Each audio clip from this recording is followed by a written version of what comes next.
বাঙালিখানায় সবাইকে স্বাগত জানাই। আপনারা তো অনেকভাবে খাসির মাংস রান্না করে খেয়েছেন, একবার আমার মতন করে সহজ পদ্ধতিতে আপনিও শিখে নিতে পারবেন ছোট ছোট টিপস সহ। তবে আমি আজকে এখানে রান্না করব দেশি পেঁয়াজ দিয়ে কম তেল মশলায় পুরোনো দিনের পদ্ধতিতে খাসির মাংস। এতটাই সুস্বাদু খেতে, পুজোর যে কোনো একদিন আপনারা এটা রান্না করতেই পারেন। যদি রান্নার পদ্ধতিটা জানা থাকে তাহলে কিন্তু রান্না করতে খুবই সহজ হবে।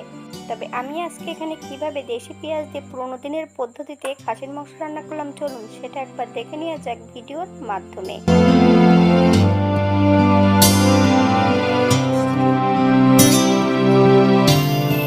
আজকে আমি এখানে নিয়ে নিয়েছি 750 গ্রাম খাসির মাংস। ঈষদুষ্ণ গরম জল দিয়ে বেশ পরিষ্কার করে ধুয়ে রেখেছি। আজকে আমি এখানে মাংস নিয়েছি খাসির সামনের পা। আপনারা খাসির যে কোনো অংশ থেকে মাংসটা নিয়ে রান্না করতে পারেন, তবে আজকে আমি কিন্তু মাংসগুলোকে ঘরোয়া পিস করে নিয়েছি। আপনারা আপনাদের পছন্দ মতন মাংসগুলো পিস করে নিতে পারেন। যারা সাপোর্ট দিচ্ছে না, যাদের সাপোর্টের প্রয়োজন আছে, তারা অবশ্যই যে কোনো একটা পোস্টারে কমেন্ট করবেন, কোনো ভিডিওর নিচেই কমেন্ট করবেন না।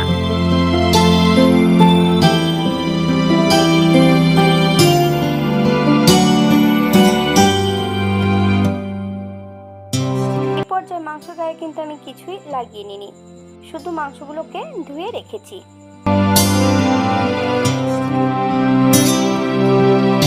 এই রান্নাটি প্রথম উপকরণ লাগবে পেঁয়াজ। এগুলো সব কিন্তু দেশি পেঁয়াজ অথবা ছাসি পেঁয়াজ বলা হয়। এমন ছোট ছোট কিন্তু পেঁয়াজগুলো আপনারা দোকান থেকে কিনে নিতে পারবেন।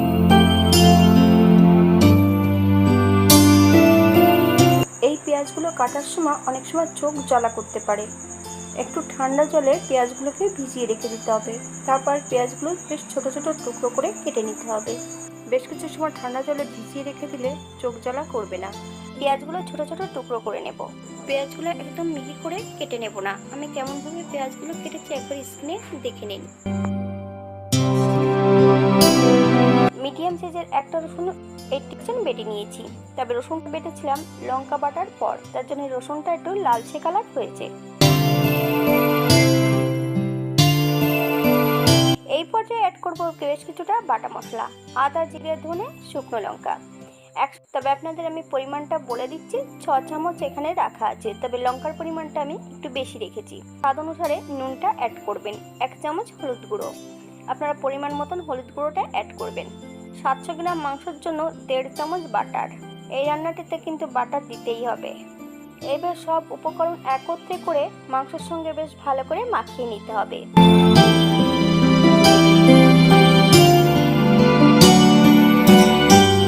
মাখিয়ে নেবার পর রেস্টে রাখার কোনো প্রয়োজন নেই। কাঁচা পেঁয়াজ সহ যদি ম্যারিনেট করে বেশি সময় রাখা হয় তাহলে মাংস রান্না করার পর কিন্তু টক হতে পারে। ম্যারিনেটে কিন্তু আমি সব মশলা অ্যাড করিনি, আর যে মশলাগুলোর প্রয়োজন আছে সেগুলো কিন্তু আমি রান্নার সময় অ্যাড করব।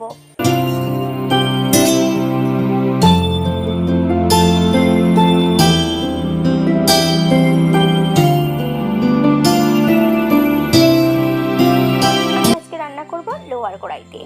এই পর্যায়ে অ্যাড করব 40 গ্রাম সর্ষের তেল। আপনারা সাদা তেলেও এটা রান্না করতে পারেন। আমি কিন্তু মাংস ম্যারিনেট করার সময় কিন্তু কোনো তেল অ্যাড করিনি। আপনারা তেলের পরিমাণ এর থেকে কম বেশি করে নিতে পারেন। ফোড়নে রেখেছি সাদা জিরে। ফোড়ন থেকে সুগন্ধ বেরোলে ম্যারিনেট করা সম্পূর্ণ মাংসটা অ্যাড করতে হবে। হাই ফ্লেমে 10 থেকে 15 মিনিটের মতন রান্না করে নিতে হবে। কিভাবে আমি কষিয়ে নিচ্ছি মাংসটা একবার স্ক্রিনে আপনারা দেখে নিন। সকল বন্ধুদের কাছে বিনীত অনুরোধ, কোনো ভিডিওর নিচে লাইক সংখ্যা, সাবস্ক্রাইব সংখ্যা লিখবেন না। আপনাদের যা লেখার আপনারা পোস্টারে লিখবেন এবং ভিডিও দেখার শেষে একটা গঠনমূলক কমেন্ট করে রেখে যাবেন। কোনো সংখ্যা লিখবেন না প্লিজ।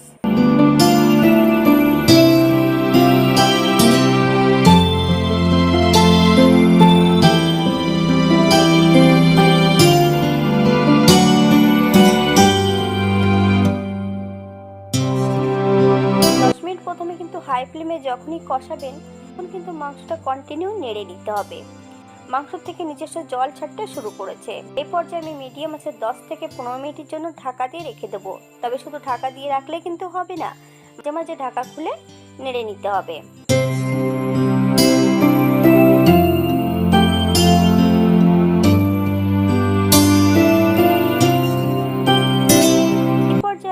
মাংসটাকে বেশ ভালো করে কষিয়ে নেব। তবে মাংস থেকে যতক্ষণ তেল না ছাড়ছে ততক্ষণ কিন্তু মাংসটা ভালো করে কষিয়ে নিতে হবে।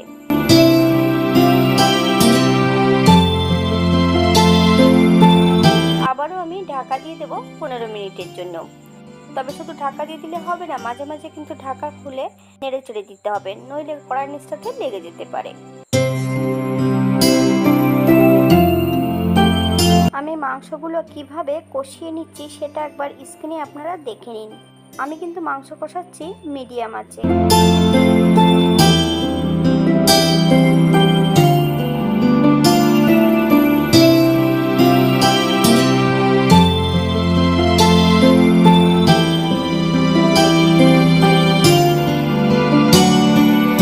যতক্ষণ তেল না ছাড়ছে ততক্ষণ বেশ ভালো করে মাংসটাকে কষিয়ে নিতে হবে।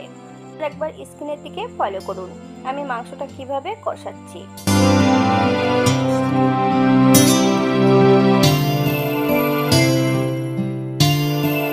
বাঙালি রান্না ঘরোয়া উপকরণ দিয়ে আপনাদের যদি রান্নাগুলো পছন্দ হয় তাহলে চ্যানেলটি সাবস্ক্রাইব করে দিয়ে পাশে থাকবেন। পাশে থাকা বেলটি কিন্তু বাজিয়ে দিবেন, নইলে নিত্য নতুন রান্নার নোটিফিকেশন পাবেন না।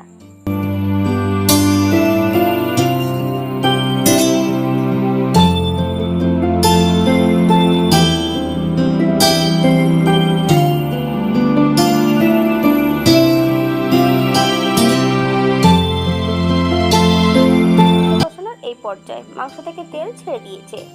মিডিয়াম সাইজের দুটো আলু নুন হলুদ দিয়ে ভেজে রেখেছি। আপনারা যদি পছন্দ করেন তাহলে পরিমাণে বাড়িয়ে দিতে পারেন। তবে এই মাংসতে আলু দিলেও হয়, না দিলেও হয়, তবে আপনারা যদি পছন্দ করেন তাহলে দিতে পারেন। আলু এবং মাংস সহ বেশ আরো 2-3 মিনিট ভালো করে কষিয়ে নেব মিডিয়াম আঁচে।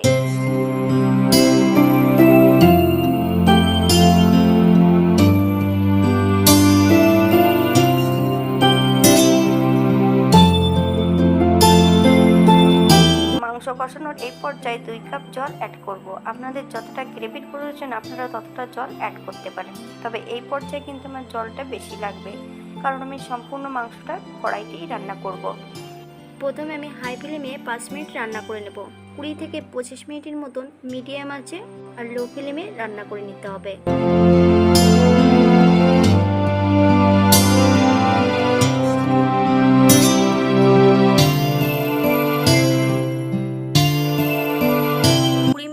মাংসগুলো সেদ্ধ হয়েছে কিনা একবার চেক করে নিতে হবে। আপনারা নুনটা একই সঙ্গে চেক করে নেবেন। আপনারা যদি চিনি পছন্দ করেন তাহলে এই পর্যায়ে চিনিটা অ্যাড করতে পারেন। এই পর্যায়ে অ্যাড করব 1 চামচ গরম মশলা বাটা। আপনারা যদি পছন্দ করেন তাহলে পরিমাণে বাড়িয়ে দিতে পারেন।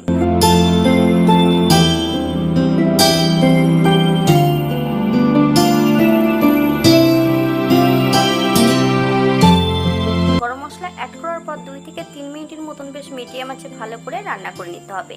আপনারা গুঁড়ো মশলা দিয়েও রান্নাটা করে নিতে পারেন। আপনারা যদি চিনি পছন্দ করেন তাহলে এই পর্যায়ে অ্যাড করতে পারেন।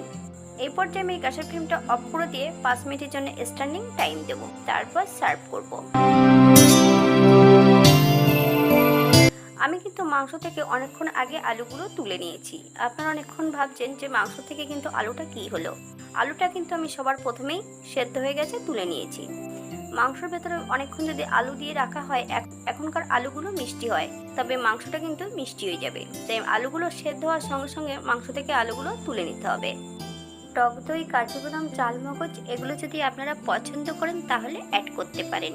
তবে এই রান্নাটিতে এগুলো দেওয়ার কোনো প্রয়োজন নেই, কারণ আমি যখন এই মাংসটা খেয়েছিলাম তখন কিন্তু এগুলো দেওয়া ছিল না। ঠিক এমনভাবে রান্না করা হয়েছে, খেতে কিন্তু অসম্ভব ভালো ছিল।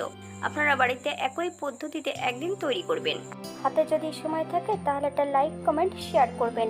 আজকের ভিডিওটি এ পর্যন্ত। সবাই সুস্থ থাকবেন, ভালো থাকবেন। অন্যদিন নতুন রেসিপি নিয়ে আপনাদের সামনে আবার আমি হাজির হব। নতুন ও পুরনো সকল বন্ধুদের অসংখ্য ধন্যবাদ ভিডিওটি দেখার জন্য।